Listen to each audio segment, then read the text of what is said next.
ఈ 2026లో నీ కుటుంబం కట్టబడాలి. నీ జీవితం వేస్ట్ కాకోకుండా ఈ 2026 సంవత్సరంలో నీవు ధన్యుడువు, ధన్యురాలు కావాలి అంటే నేను చెప్తున్న ఈ మాట ప్రకారంగా మీరు చేయండి. ఖచ్చితముగా ఈ 2026 సంవత్సరంలో మీరు సక్సెస్ అవుతారు. అలాగనే ఎంతో కాలం నుండి మీరు దేవుణ్ణి గర్భఫలం ఇయ్యమని దేవుణ్ణి అడుగుతున్నారు. ఖచ్చితముగా దేవుడు నీకు ఈ సంవత్సరంలో గర్భఫలం ఇస్తాడు.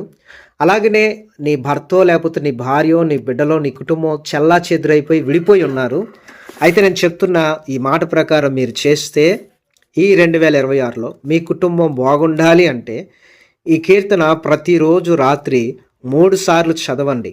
ఆ కీర్తన గ్రంథము 127వ అధ్యాయము. ఈ కీర్తన గ్రంథం 127 అధ్యాయాన్ని ప్రతిరోజు రాత్రి పనుకునే ముందు రోజుకి 3 సార్లు మీరు చదివినట్లయితే, ధ్యానం చేసినట్లయితే నీ జీవితంలో గొప్ప మార్పును మీరు చూడబోతున్నారు. దేవుడు నిన్ను ఆశీర్వదించబోతా ఉన్నాడు. కాబట్టి ఆలస్యం లేకుండా మనం వాక్య ధ్యానంలోనికి వెళ్దాం. 2025 సంవత్సరంలో మీ జీవితంలో మీరు చాలా ఇబ్బందులు ఎదుర్కొన్నారు. చాలా రోజులు వేస్ట్ అయిపోయినాయి. చాలా మనీ వేస్ట్ అయిపోయింది. అలాగే చాలా వేస్ట్ అయిపోయినాయి. నష్టాన్ని పొందుకున్నారు. ఫైనాన్షియల్గా కూడా చాలా నష్టపోయి దిగజారిపోయారు. మనీ కూడా చాలా వేస్ట్ అయింది. సో ఈ సంవత్సరం అలా జరగకుండా దేవుడు నిన్ను ఆశీర్వదించాలని అనుకుంటున్నాడు. ఏం లేదు, దేవుని యొక్క వాక్యాన్ని మనం ప్రతిరోజు రాత్రి కూడా చదువుకుంటే చాలా మంచిది.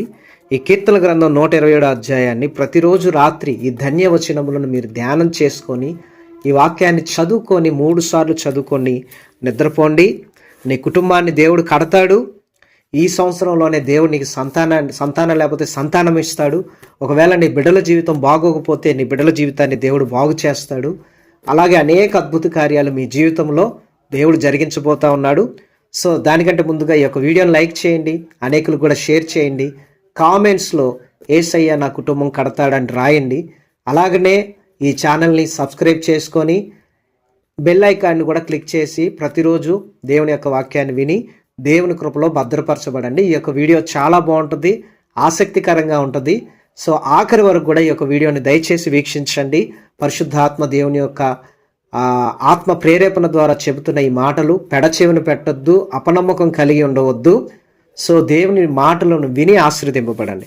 ఇప్పుడు మనం కీర్తన గ్రంథం 127 అధ్యాయాన్ని ధ్యానం చేసుకుందాం. చూద్దాం బైబిల్ గ్రంథంలో నుండి.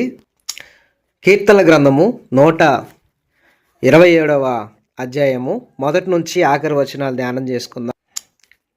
జస్ట్ 5 వచనాలే ఉన్నాయి. యాత్ర కీర్తన సొలొమోనుది. సో ఇక్కడ రాసిన ప్రకారముగా చదువుకుందాం.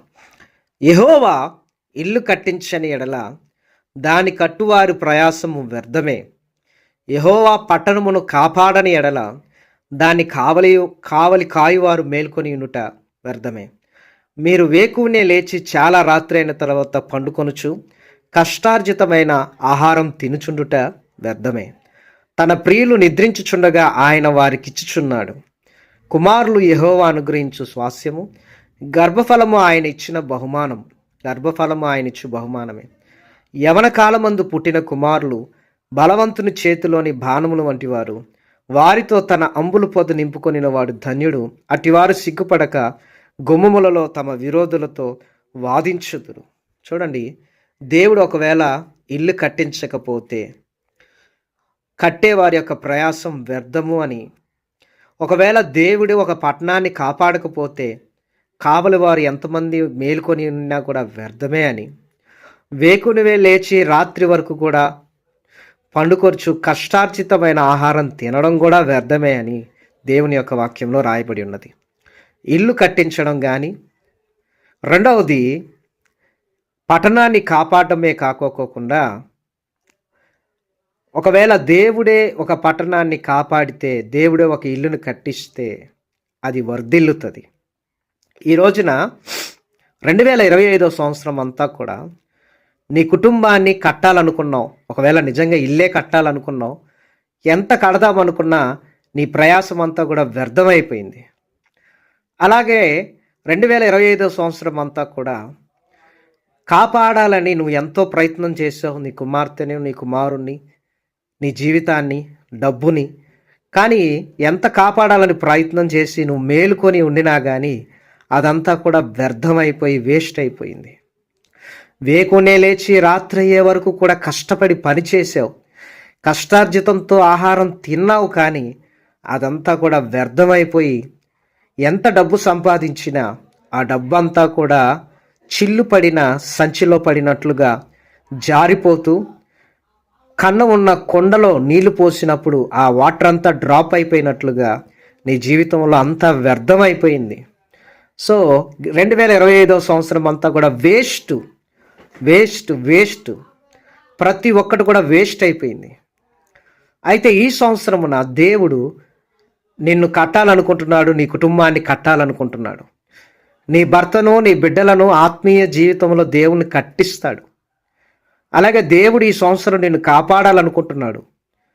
కాబట్టి నీ బలాన్ని, నీ శక్తిని, నీకున్న దానిని నమ్ముకొనుకోకుండా దేవుడి మీద ఆధారపడు. నువ్వు ఎంత ప్రయాసపడినా దేవుడు నీ ప్రయాసాన్ని చూసి ఆశీర్వదించకపోతే అది వేస్ట్ అయిపోతుంది. నువ్వు ఎంత కాపాడాలనుకున్నా, ఒకవేళ వెహికల్స్ మీద ఎంత జాగ్రత్తగా వెళ్ళినా దేవుడు నిన్ను కాయకపోతే అది వేస్టే. ఎందుకనగా నీ వల్ల కాదు నిన్ను కాపాడుకోవడం. రక్షకుడైన యేసు ప్రభు వారు మాత్రమే మనల్ని కాపాడుతాడు.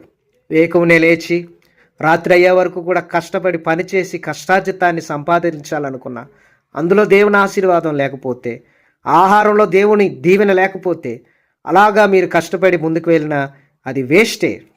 అందుకని దేవుని యొక్క వాగ్దానంలో రాయబడి ఉన్నది, తన ప్రియులు నిద్రించుచుండగా ఆయన వారికి ఇచ్చుచున్నాడు. చూడండి, నిద్రపోతూ ఉండగానే దేవుడు అనేక కార్యాలు జరిగించగలడు.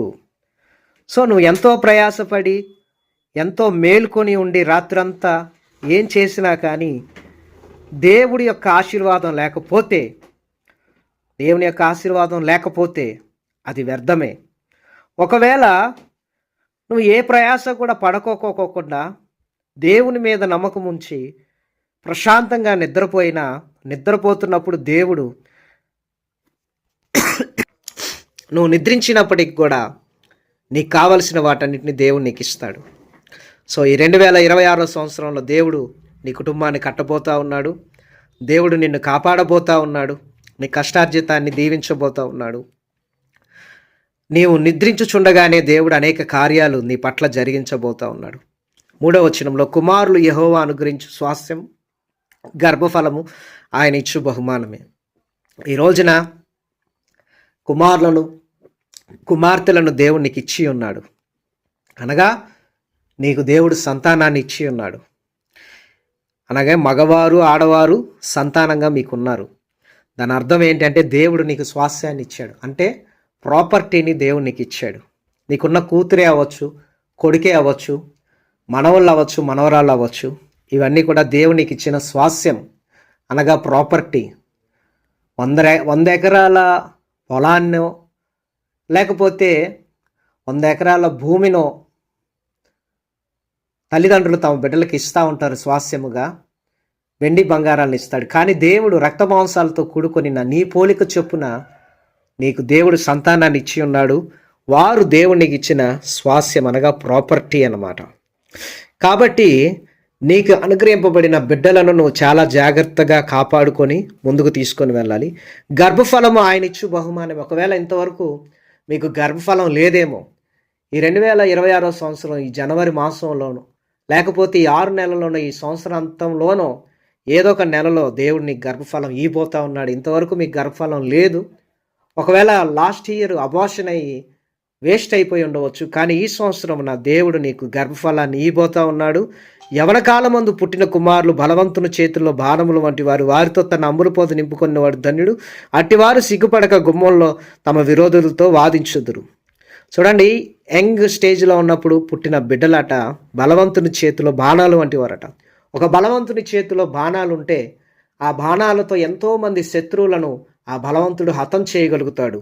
ఆ బాణమే లేకపోతే ఆ శత్రువులను హతం చేయలేడు. అలాగా బాణములు వంటి బిడ్డలను దేవుడు నీకు ఇచ్చి ఉన్నాడు. అంబుల పొదను నింపుకొని నీవు సిగ్గుపడకుండా గుమ్మములలో తమ విరోధులతో వాదించుదురు అట. కాబట్టి అంబుల పొద అయితే ఉంది కానీ అందులో బాణాలు లేవు. బాణాలు కూడా ఉన్నాయి. అవి ఎవరంటే దేవుడు నీకు అనుగ్రహించిన బిడ్డలు. ఆ బిడ్డలను నువ్వు జాగ్రత్తగా వాడుకుంటే వాళ్ళు నీకు సిగ్గు కలుగు చేయకోకుండా నీ విరోధులతో వాళ్ళు పోరాడతారు. అందుకనే మీ బిడ్డలకి ప్రార్థన చేయడం నేర్పించండి, వాక్యం చదవడం నేర్పించండి, స్తుతి చేయడం నేర్పించండి, దేవుని మార్గాల్లో నడిపించండి, ఆదివారం మందిరాలకు తీసుకొని వెళ్ళండి, బాప్తిస్మం ఇప్పించండి, పరిశుద్ధ పరిచర్యలో వాళ్ళను కూడా పాలిభాగస్తులుగా చేయండి. వాళ్ళను బాణములుగా తీర్చిదిద్ది సాతాను మీదకు ప్రయోగం చేయండి.